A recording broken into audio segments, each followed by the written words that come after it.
2 or 3 things that everyone should focus on in their 20s? Well, it certainly doesn't hurt to be in good physical condition, so we can walk through it. Stop drinking too much. How do you know if you're drinking too much? You regret what you do when you're drinking. It's interfering with other important goals. It's causing you financial distress. It's getting you in trouble with your friends or your family. It's getting you in trouble with the police. Okay, so stop abusing substances if you can, right? If you see that they're hurting you. And alcohol is particularly pernicious in that regard. So, physical health. Are you in decent shape? Are you strong and coordinated? And if you're not, well, you'd be better if you were. Right. You'd feel better, you'd be more effective, you'd live longer, you'd be less sick. And you really see that mount up. Like if someone's been in shape once in their life, they age way better. And it's also a really good way of maintaining your cognitive ability. Like, you hear about those exercises that you can do online to make you smarter and keep your cognitive ability intact. Yep. Those don't work. There's no evidence that they work. People keep saying that they make you smarter, they maintain your cognitive function. Psychologists have studied that for 50 years, hoping that one of those things will work. Trying all sorts of creative tacks, they don't work. Exercise works. Cardiovascular and weightlifting, you start to decline in your fluid intelligence at about the age of 25. And it's a linear trend downhill, and it can accelerate as you get older. It's just like this, quite ugly. If you exercise, you stave that off. So that's really useful. Maintain your relationships and foster them. So when I look at successful people, they're really good at something.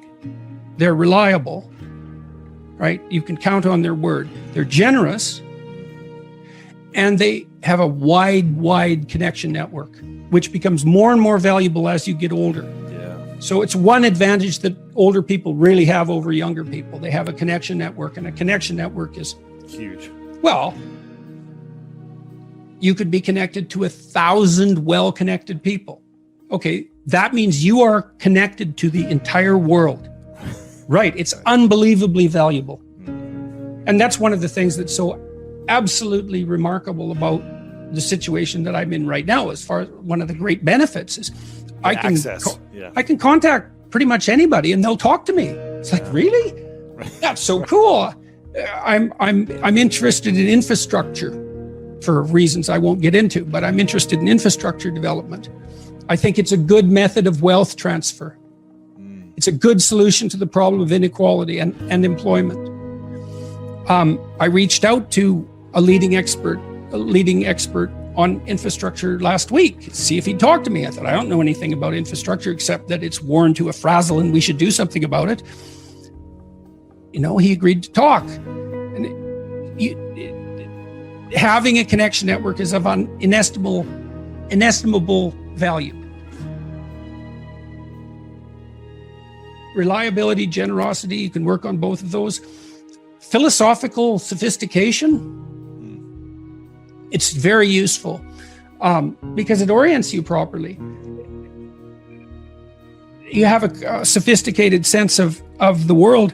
You find, for example, that doing things for other people is actually more rewarding than virtually anything else you can do. When you hear you should be of service to other people. Well, if you actually watch yourself, you pay attention to yourself and you do something that helps someone else and it genuinely helps them, I defy you to find another experience that is that satisfying. It's actually quite stunning how satisfying that is. And so that's a very useful thing to realize. And why is helping another person the most satisfying thing for probably most people if they're out of their ego of like, I want to buy more things to make me happy in this moment? Why is that such a satisfying thing for human beings? There's no better life strategy.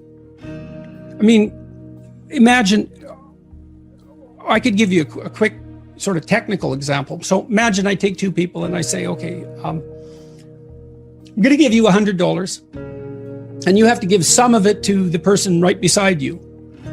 And they can either agree or disagree with the split, but if they disagree, you don't get anything.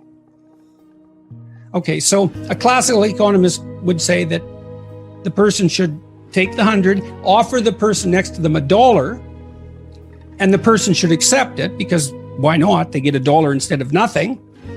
And that's the solution.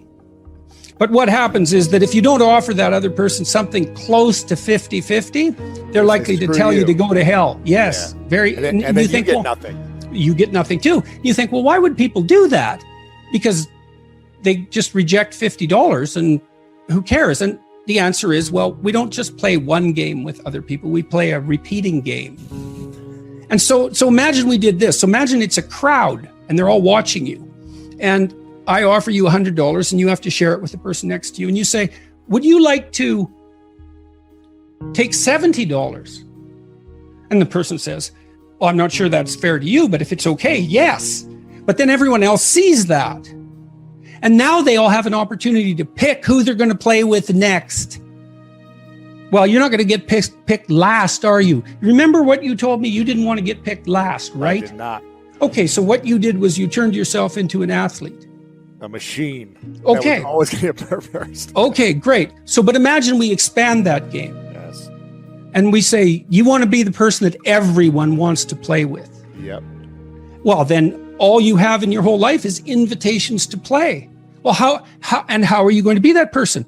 Be productive, straightforward, generous.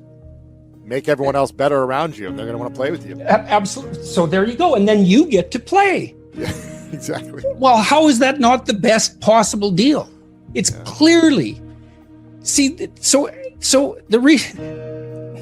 if the ethical argument is put properly, it is by far the most compelling argument. It's like, if you want to have everything you could possibly want and more, then be a good person.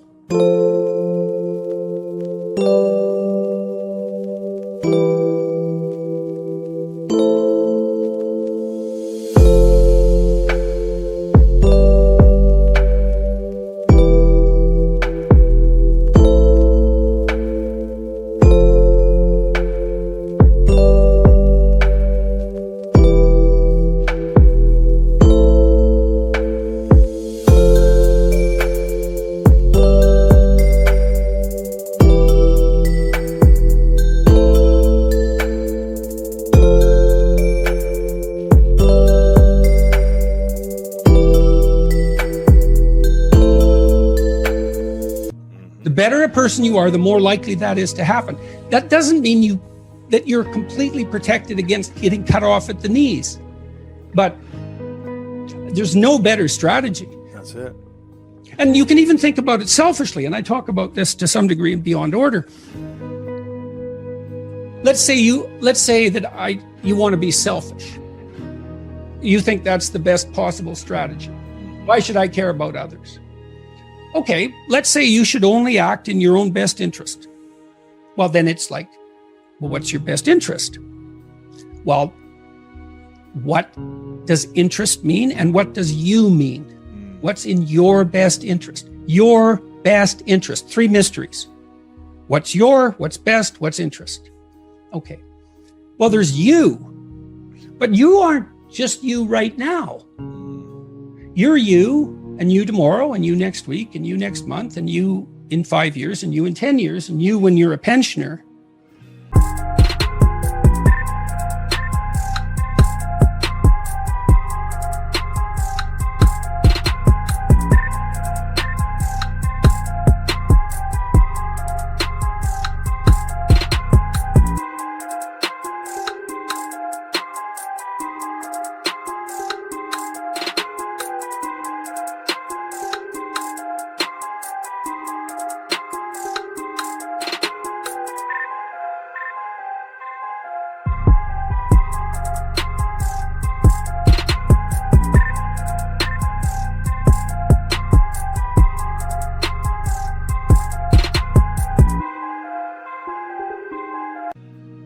You're a community of selves stretched across time. And so if you were enlightened and selfish, you would act in a manner that would benefit that entire community across time. And I don't think that's any different than acting on the best possible part for other people. I think they're the same problem.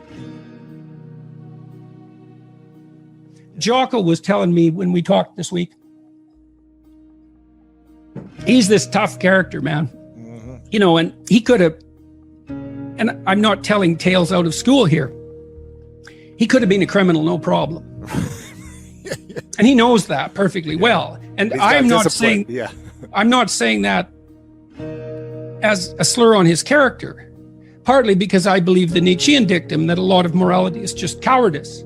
And whatever he might be, he's not a coward.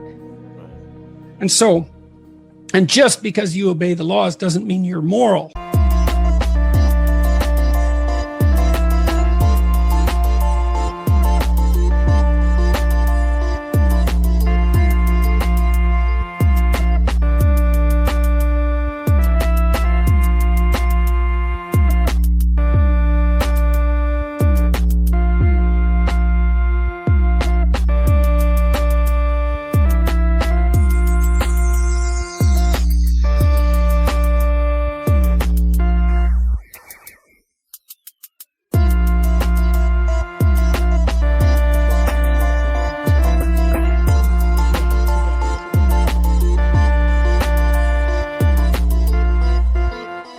Just might mean you're afraid.